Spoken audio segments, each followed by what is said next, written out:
RCF. Découvrir une église autrement en relevant des énigmes et en perçant des mystères, c'est le pari original de la Nuit des Églises à Épernay le 5 juillet prochain. L'événement organisé par les jeunes de l'aumônerie avec la présence de Monseigneur Franck Javary promet une soirée inédite, on peut le dire, à l'église Notre-Dame, entre spiritualité et jeu grandeur nature. Pour nous en parler, nous accueillons en ligne Rosémée Ferrand, membre de l'aumônerie d'Épernay. Bonjour. Bonjour. Merci d'être avec nous. Pour commencer, Rosémée, pouvez-vous nous présenter en quelques mots ce que signifie pour vous la Nuit des Églises, mais aussi nous présenter l'aumônerie d'Épernay? L'aumônerie d'Épernay, c'est une aumônerie lycéen étudiant même pro Oui. qui est ouvert à tous les jeunes de l'espace missionnaire du vignoble. Et on est une vingtaine de jeunes. Nous nous réunissons une fois par mois le samedi soir. Et on organise du coup la Nuit des Églises cette année comme l'année dernière, où on ouvre l'église à tout le monde, chrétiens ou des personnes juste qui veulent venir découvrir un peu, ouvrir l'église autrement le soir, voire la nuit. Donc c'est une belle initiative que vous avez déjà mis en place l'année dernière. En dehors de cette opération, Rosémée, de la Nuit des Églises, donc on vient de le dire, vous vous réunissez régulièrement, de façon mensuelle. Est-ce que vous organisez d'autres manifestations, d'autres événements durant l'année? Oui, pour nous aider à financer nos pèlerinages à Lourdes ou au Jubilé cette année, on propose de passer l'aspirateur dans les voitures des paroissiens le samedi matin. On participe aussi à l'organisation des messes au niveau de la liturgie ou de la musique. On a été bénévole pour le concert de Glorious le 1er juin dernier. Après, on fait aussi des rencontres en dehors de nos rencontres mensuelles, juste entre nous, des grands jeux, des chasses au trésor, du bowling. On a aussi fait une nuit d'adoration à Montmartre. On dort sous la tente aussi. Voilà. Ah, vous faites pas mal d'activités durant l'année entre vous, donc du côté d'Épernay, et on vient de l'expliquer, vous venez de le dire, Rosémée, vous organisez des opérations justement pour vous aider à financer des pèlerinages. On parlait de l'eau, mais aussi donc Rome qui arrive très prochainement. Comment ça se passe cette préparation justement du côté d'Épernay? Donc on fait des ventes de gâteaux, le passage de l'aspirateur dans les voitures. Oui. On a aussi acheté des suites avec le symbole, le logo du jubilé devant et le logo de l'aumônerie d'Épernay dans le dos. Voilà, comme ça on sera soudés. On part avec Chalon, mais on est une dizaine, je crois, de l'aumônerie d'Épernay à partir. Voilà, il y aura un très gros groupe du côté du diocèse de Châlons pour ce jubilé du côté de Rome fin juillet et début août. Bien sûr, on y reviendra dans les prochains jours sur les ondes de RCF. Revenons sur cette opération que vous organisez. Je rappelle, le 5 juillet prochain, cette Nuit des Églises. Pas comme les autres, on peut le dire. Cette année, vous organisez avec l'ensemble des jeunes de l'aumônerie cette opération. Avant de parler un petit peu de ce qui est prévu, comment est venue l'idée de vouloir créer un tel événement déjà depuis l'année dernière?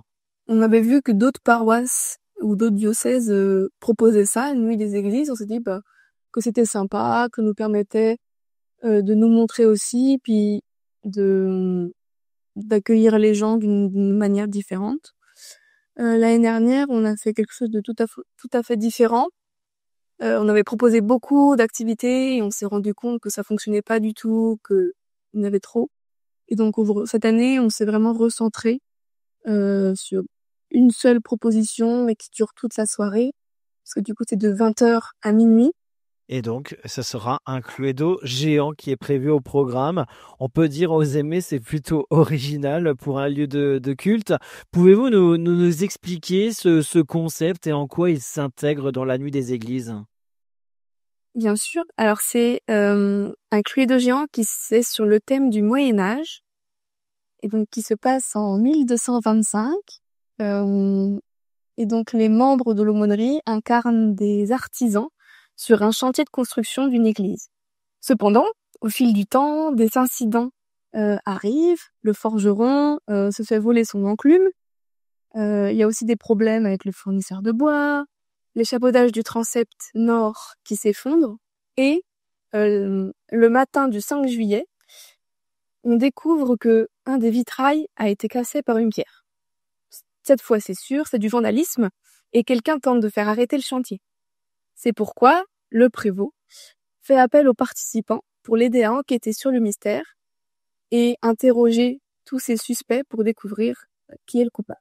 Sympa comme histoire justement pour peut-être inviter les auditeurs à en savoir plus et pouvoir mener sa propre enquête donc du côté de l'église d'Épernay le 5 juillet prochain.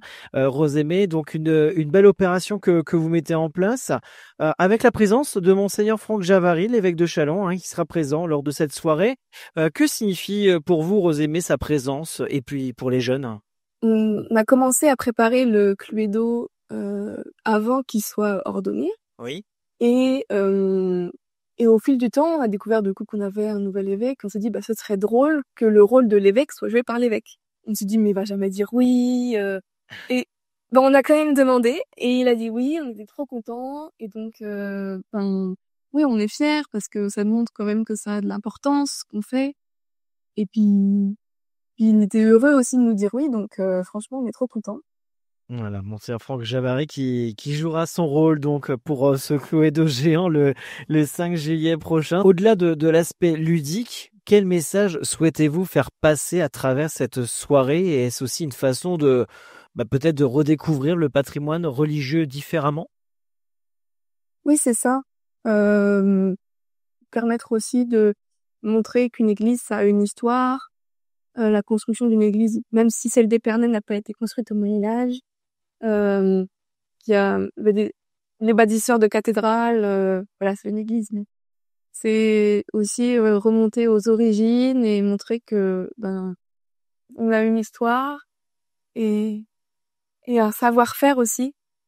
Donc c'est faire découvrir l'histoire un peu autrement à travers quelque chose de ludique. Alors, à qui s'adresse cette nuit des églises? Est-ce uniquement pour les jeunes ou bien ouverte à tous les habitants d'Épernay et des environs? C'est ouvert à tous, toutes ces personnes du diocèse, si elles veulent venir, sans limite d'âge, du plus jeune au plus âgé. Je pense que c'est assez accessible. Est-ce qu'il y a besoin de réserver, même si c'est un rendez-vous gratuit? Est-ce qu'il y a besoin d'informer sa présence pour ce genre d'opération? Non, pas du tout.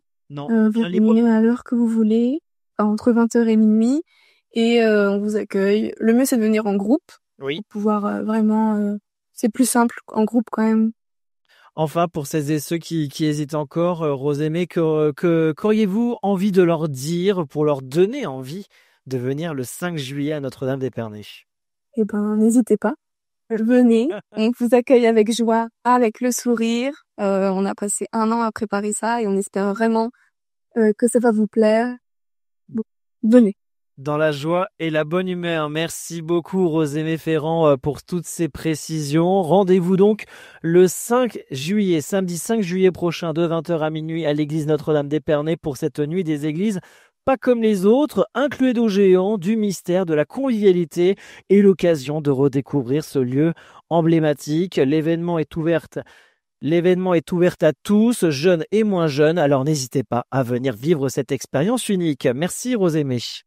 Merci.